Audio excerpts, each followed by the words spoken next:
Good, yeah. Welcome everybody back. So, where do we stand? Yesterday I explained to you, or I introduced intertwining operators, and intertwining operators are the things that should realize a tensor product, and that's where we want to go to today. And the point of vertex algebras is that the tensor product is particularly interesting. It's particularly maybe complicated, but therefore also rich. And so let me start this lecture by simply, today by simply defining a bunch of properties of certain categories. I'll just give you a lot of definitions. And at the end, we can use these definitions to see this Verlinde formula again. But now in a categorical setting. And then I can state the main theorem about representation categories of vertex algebras, namely that under certain conditions, the category of modules of a vertex algebra is indeed a category of the type that I defined. Okay, so we have to start with a lot of simply vocabulary. So,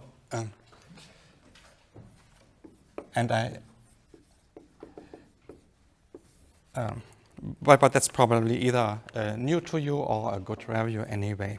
So we are looking at a category and we wanted to have a few basic properties. So we want this category to be small. So the category in the first place will always be denoted by such a curly C, and it will consist of two sets, a set called objects of C and another set of called the set of morphisms or homomorphisms in C. So these are two sets. And you think about these morphisms as a set of objects, and the morphisms are a set of arrows between objects.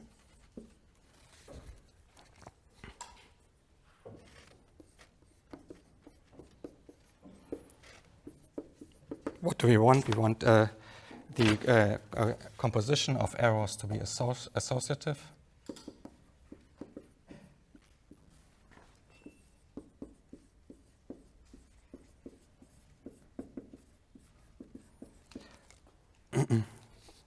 And then one can assign a domain and a codomain to every morphism.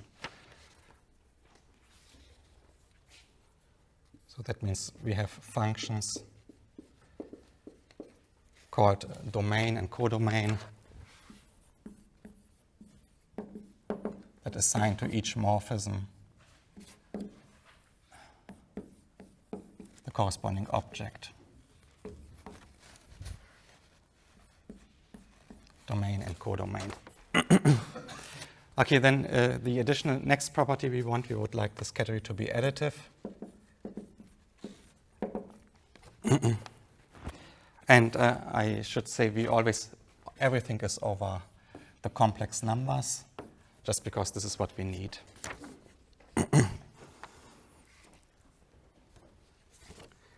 So we want the space of morphisms, the space of arrows between two given objects to be a C vector space.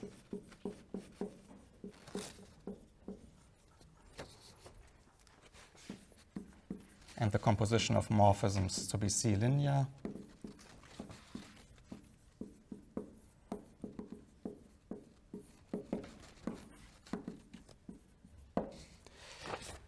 In addition, we would like to have a special object called 0, which has the property that there is no error from or to 0.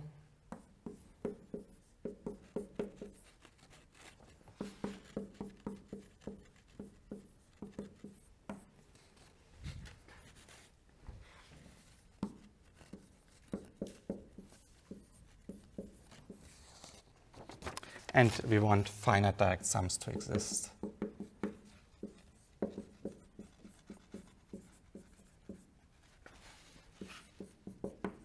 Good. So I will quickly come to more interesting properties. I just thought I start from the very beginning. The point is, I want to say all our categories will always be assumed to be small, additive, and abelian. So we fix this at the beginning of this lecture once and for all so that we have that. So that means the third property here is abelian. So this means that every morphism has a kernel and a co-kernel.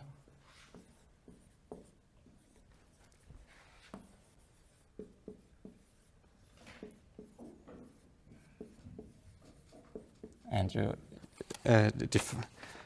define this, for example, if we have a morphism f, an arrow from x to y, then what can we do is let's draw a diagram. We have a morphism from x to y, f. So what do we want here? We want to have a kernel. So this means a sub-object of x. So let's call it the kernel, such that the embedding here, the composition with f is just the zero-morphism. So this here, we have here this commutative diagram. And it has the property that for any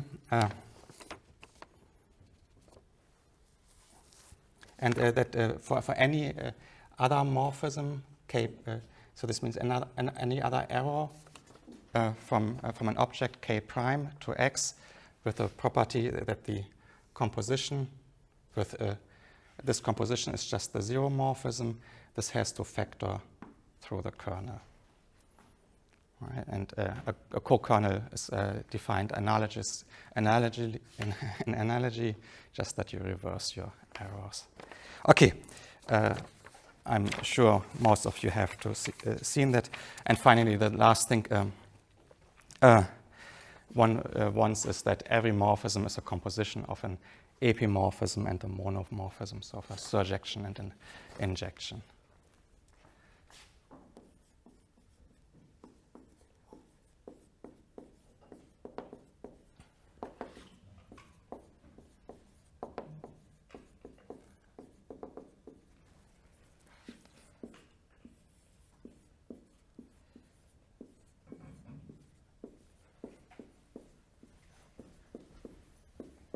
Okay, so we always assume that these basic properties hold.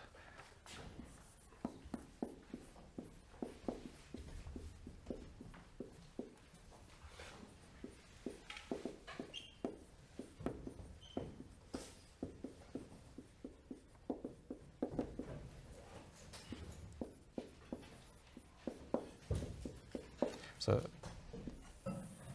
okay, good.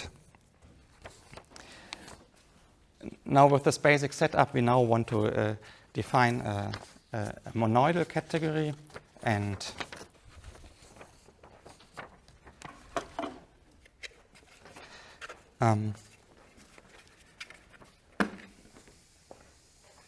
with a special additional structure.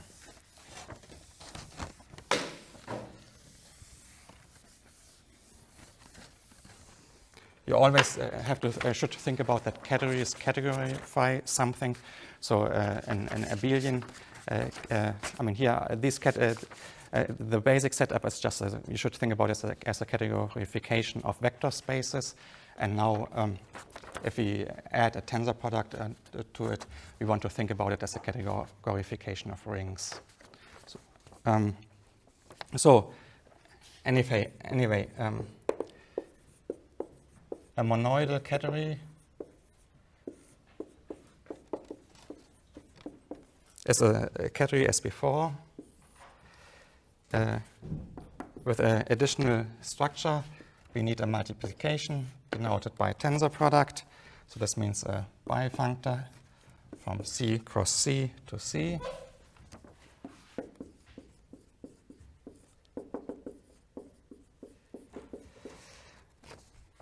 Together with a natural family of morphisms called alpha. So it's a family. So we have, it's a transformation between two functors from C cross C cross C to C. So let's maybe give these two names, F and G.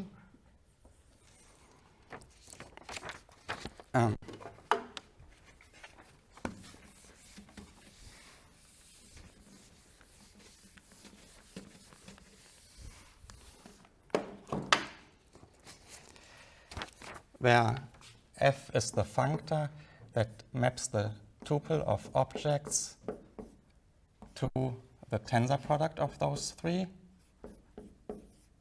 and G is the functor that does the same thing.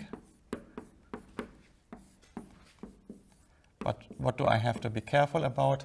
I have to be careful about in which order do I do this. So I can first take the tensor product of x and y, and then take the tensor product with a z of the answer, or I can take first the tensor product of y and the z, and then take the tensor product of x with the answer. Both are possible, and it's both are definitely, yeah. We have this functor from C cross C, so these both of these give us functors, and we in a monoidal category you want these two as associators, these two functors not to be completely unrelated. So this means you want this alpha to be a natural transformation between these two functors. So what does that mean?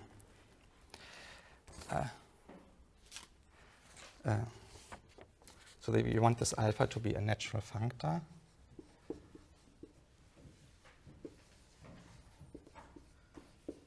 I mean a net, and what this means is we so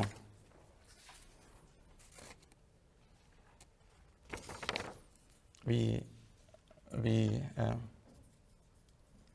take our we have here our f of x, y, and z. Right, and now we have our natural transformation that this is this alpha that maps it to g, x, y, and z.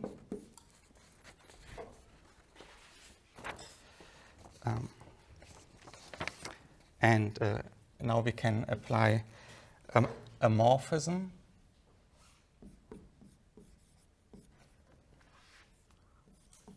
I think I.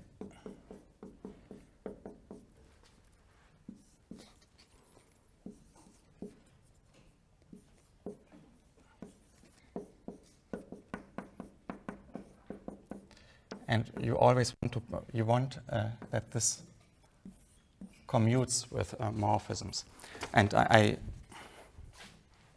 and this is actually a natural functor.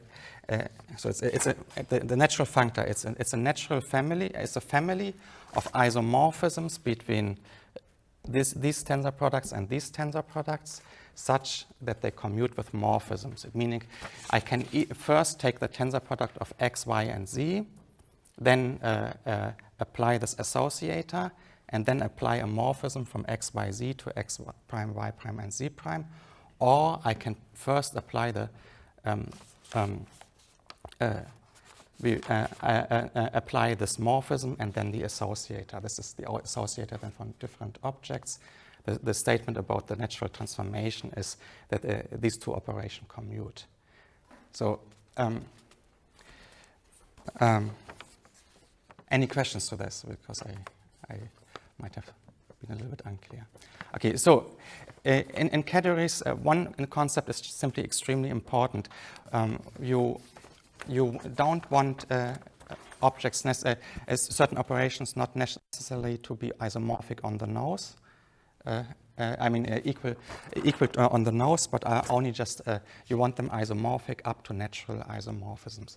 And natural isomorphisms are families of isomorphisms. This means you have an isomorphism for any here for any triple of objects, with a property that they commute with any morphism. And that's a very important property. It's the property that it's the property that eventually will make the graphical calculus, for example, work, which means it will allow you to illustrate morphisms and categories via diagrams, which is extremely convenient. So I will come to that in a few moments. Okay. What else do you want in a tensor category? You want to categorify a ring. So we have a product. We have a product that is associative up to natural isomorphisms. You also want an identity, a 1. So we want a unit, a particular object that has a property that there are natural functors again, a natural functors called left and right multiplication. Let's call it L and R, which have the property that the functor corresponding to an object X is just an isomorphism from 1 tensor X to X, and Rx is right multiplication. So you want a unit object that has these properties, that if you tensor the unit object with anything, either from the left or the right, you just get your original object back, but again, just to natural isomorphism. And now you want this to have some kind of coherence axiom. And this coherence axiom is stated as follows. So what you do is you take any 4 objects, so let's call them A, B, C, D. A, B, C, D. You write them down. And then, do I have enough space? I think I better write it down here.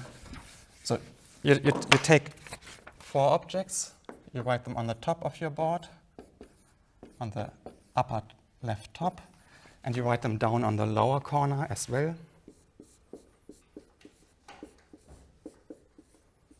And now you choose one direction of bracketing. So for example, here you'd first multiply the 2 leftmost objects, then you take the tensor product with the next one, and then the tensor product of the answer with the last one. And here you do it exactly in the opposite direction. And now you ask yourself, how can I use the associator to go from the upper left corner to the lower right corner? And now what can we do is we can first apply the associator, our alpha A, B, C, to interchange these brackets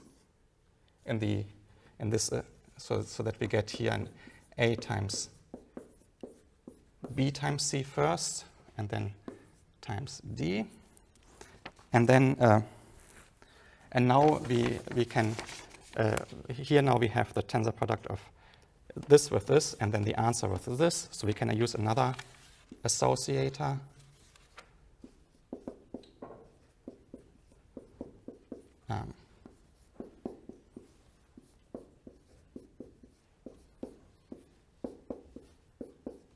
To move the bracket once further, and now we see if we apply one more associator to change the order here, we exactly arrive here, right? So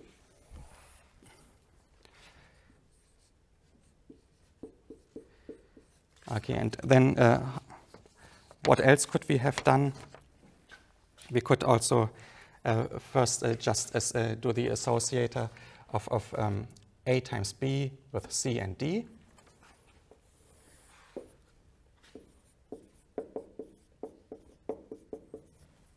So then we get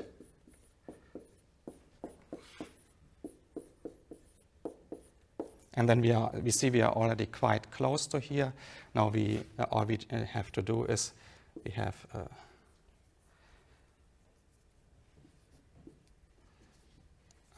to apply one more, and we are here. And the coherence axiom is that this diagram always needs to commute. And in fact, one can show that's McLean that has shown that is if you take take any word in objects, right? 10 A, B, C, D, E, F, G. You bracket it in one way at one side. You go a long way. You bracket it another way and another side, and you clearly there exist many different ways of applying associator and its inverse to go from one side to the other side. The coherence axiom is that any two such choices coincides are the same morphisms. So it's not only and this one is what you need in order to show that. Okay, and then you also have a unit axiom, which I have here enough place to draw. What you can do is you can take two objects, and what you can do is you can associate. Here you have the. At some point I will stop drawing the names of the morphisms because it's of course clear which one I use here, right? What can I do? I can, from both left and right here, I can go to A times B. Here I need to multiply, use the right action of the identity on A, and here the left multiplication of the identity on B. And the unit axiom is that this is also always a commutative diagram. Okay. Does everybody already know these things? Am I not, or is it? Yeah, or not? I have known this. You have known that before. Okay, it's.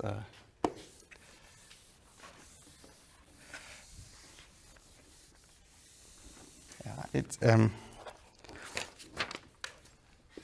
So, and what we want is not only we want to have something that somehow categorifies a ring, but a commutative ring, and the commutator is called a braiding.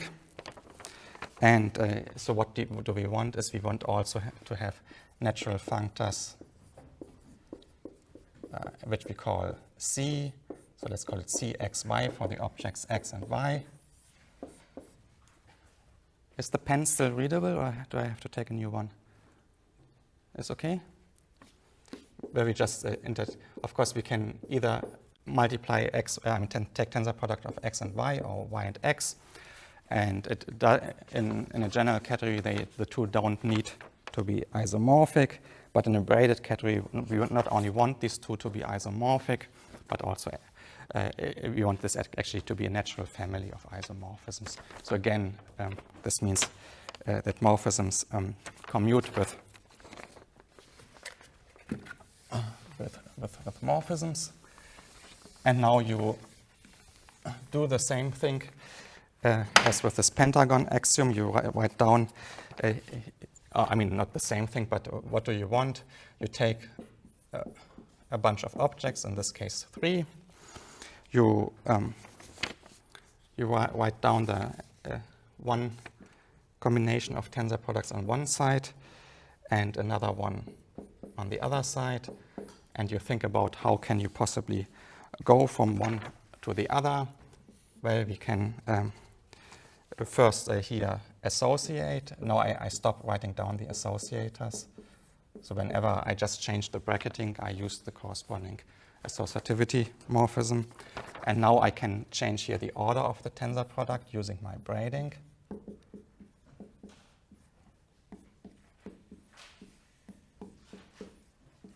And now we see we almost have this one. We just have to change the bracketing once more. It's, yeah. Yesterday's pen was so good, but it's unfortunately the only one of that brand. But I told Jane about it, and she will order those. So you will be good in the future. There's really a huge difference between those, so. That's okay? Not black is better? Black is better. Let's see, the problem is the black one, and pens are very bad. Let's see.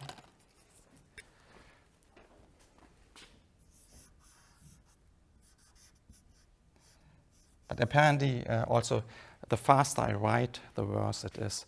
So let's see how this goes. And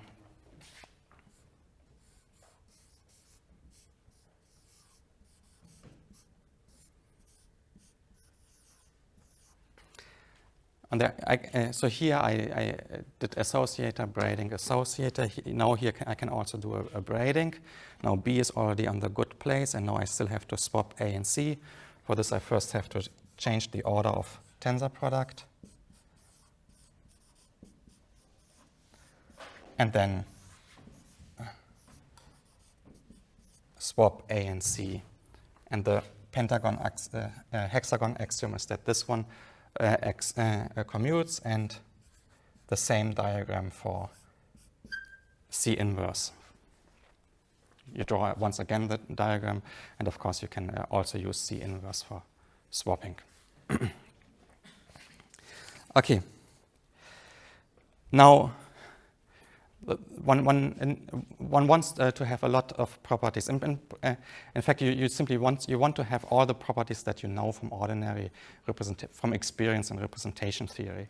So this means what do we want? We want to. I mean, in a representation category, we want to have objects, all our modules.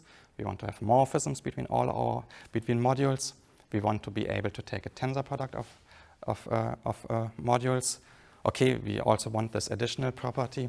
What else do you like to do? I mean, maybe not, but what's another important property one really wants? Duals, right? Yeah, or one wants to have a notion of a pairing, or in particular, one wants to have a notion of a trace, right? You want to somehow be able to evaluate morphisms. So that's the next thing we introduce. And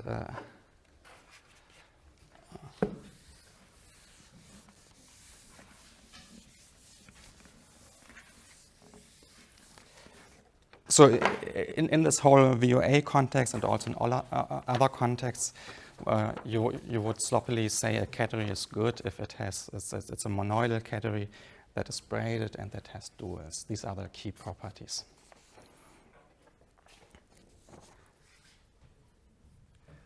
So our category is called rigid if it has duals.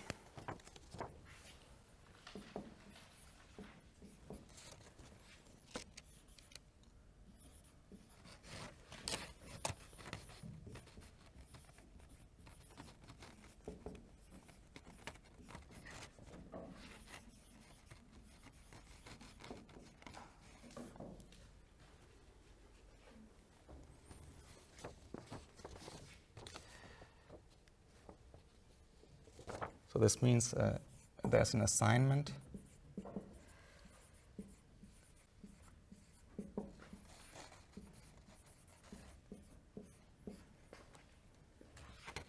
So to every object we associate another object, a dual, and then and morphisms.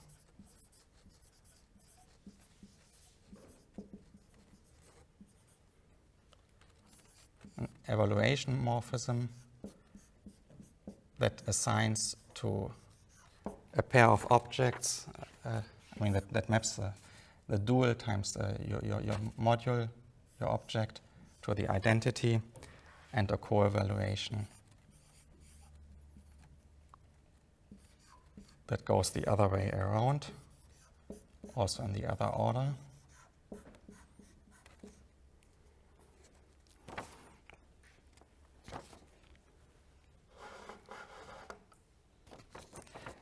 And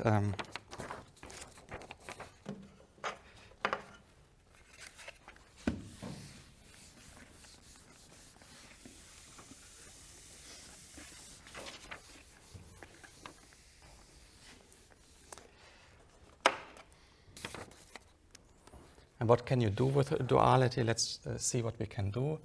We can take an object A. So first of all, we know that the left multiplication is an isomorphism. So we can multiply by the inverse. And we have this is an isomorphism given by inverse of left multiplication. And then we can use our co-evaluation.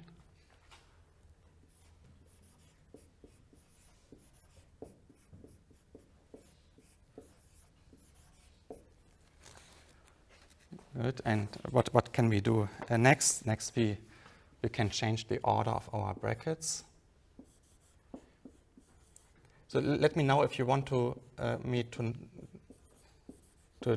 draw to also annotate the arrows, but it's always the only morphism that we have. And now here I have an A dual times A. So for this we exactly have our multiplication, our evaluation. So we have a morphism to A times 1. And here we can use the right multiplication of the identity to get A. And here these are the same objects. And you want evaluation and co-evaluation to be compatible in the sense that this morphism from A to A is just the identity.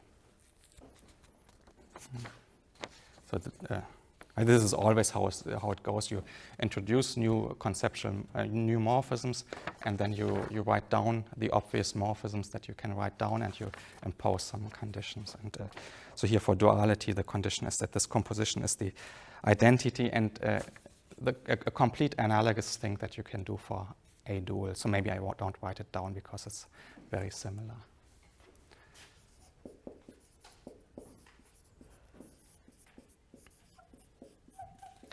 Good. And this was now for right duality and also similar left duality.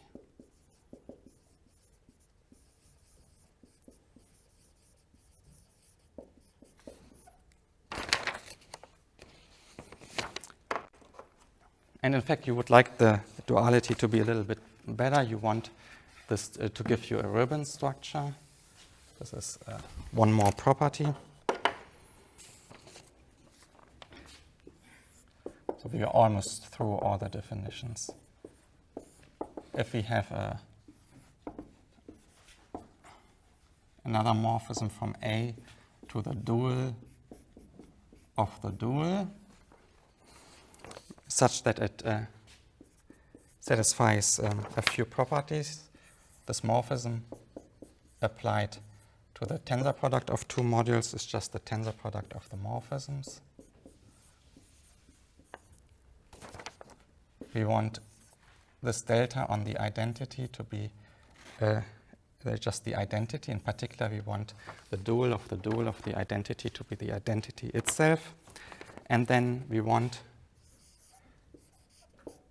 this one corresponding to the dual to be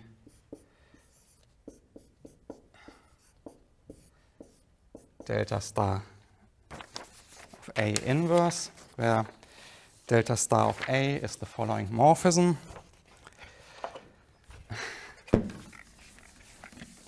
I don't get any questions, so this gives me the feeling I should not have done this lecture. Is that correct?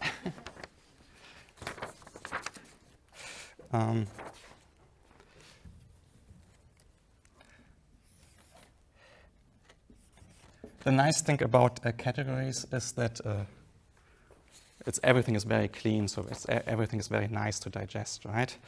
And and in fact, this is the art of many things, right? You have your practical problems like VOAs, and which are, of course, very interesting because they have to do with real life, but also tedious. And so the art is to translate statements to categorical statements, because there you know how to work. You can work in a nice way. So yeah. Anyway, what's this one? It's morphism from dual of the dual of the dual. So what can we do? We can do right multiplication by the identity. we can do our evaluation.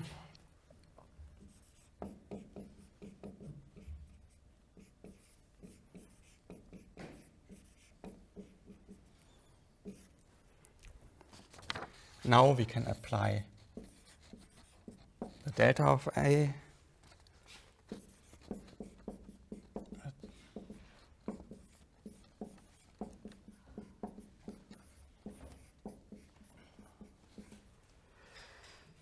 then we can associate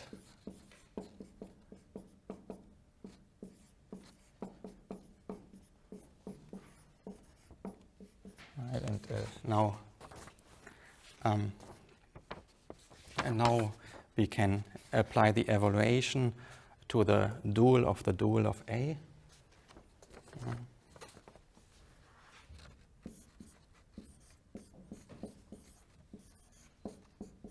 And now we can do right multiplication with the identity. So this is just that morphism. Okay, and when you have a ribbon structure, one important thing you can always then do is, if you have a morphism from one module to itself, then you can define its trace to be the following morphism. You want to identify it with a number, and we think about the endomorphism ring on the tensor identity to be the complex numbers, right? It's a category over C, and that's one thing we take for that. So we have here again. I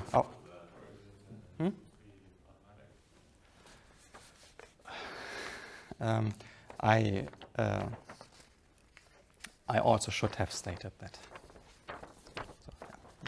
So we require that the endomorphism ring. I mean I should have stated it in the monoidal category. So we all in the monoidal category you always want a monoidal category over a field or a ring. You require that the endomorphism ring of your identity is that field or ring. So in our case, we are in a monoidal category over the complex numbers. So that's a requirement which I did not state. Excuse me? Yes? Is there any motivation coming from nodes and links for these maps? Absolutely. Yes. So I'll come to that after the break, to your question. So if we have a morphism, we can just we can associate to it a scalar, namely we can look at the morphism from the identity. First we embed it via our co-evaluation in A times A dual, so that we can apply the morphism F on the first vector. Now we have A times A dual, and what can we now do is we can apply here this delta to replace A by the dual of the dual, so that we can apply the co-evaluation, the evaluation corresponding to the dual, and the whole composition gives us then a number associated to this morphism, the trace of it.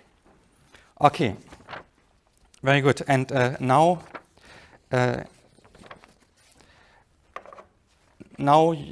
what do you want to do is you want in the first place to ask yourself, do you have examples of such categories?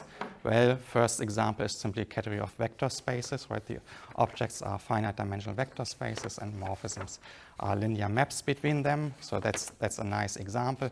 We can take the tensor product of vector spaces. The tensor product of vector spaces is clearly commutative,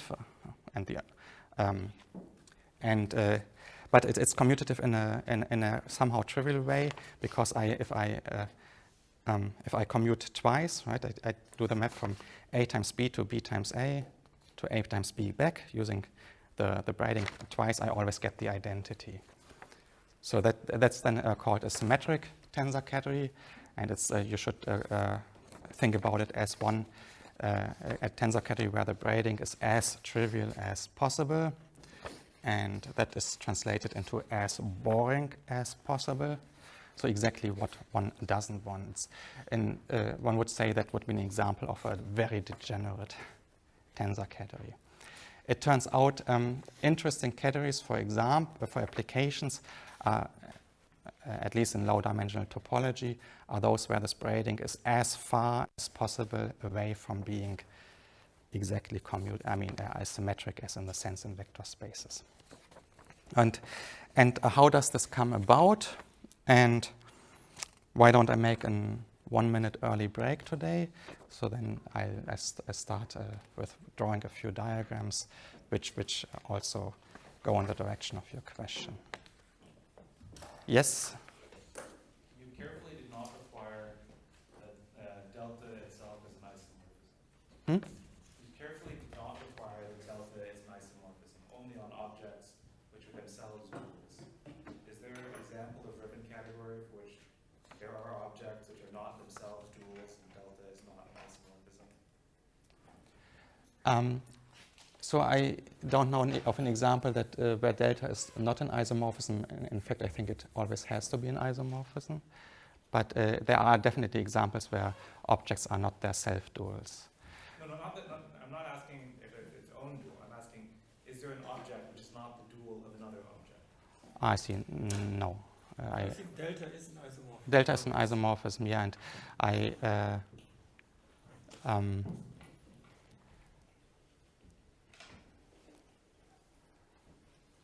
so I wouldn't be aware of any example where an object is not the dual of another one. Well, I think delta has to be, because it's part of the axiom. Yeah, delta has to be an isomorphism. I just forgot to state it. But what? You're saying you also ask that it's an isomorphism? Yeah. So.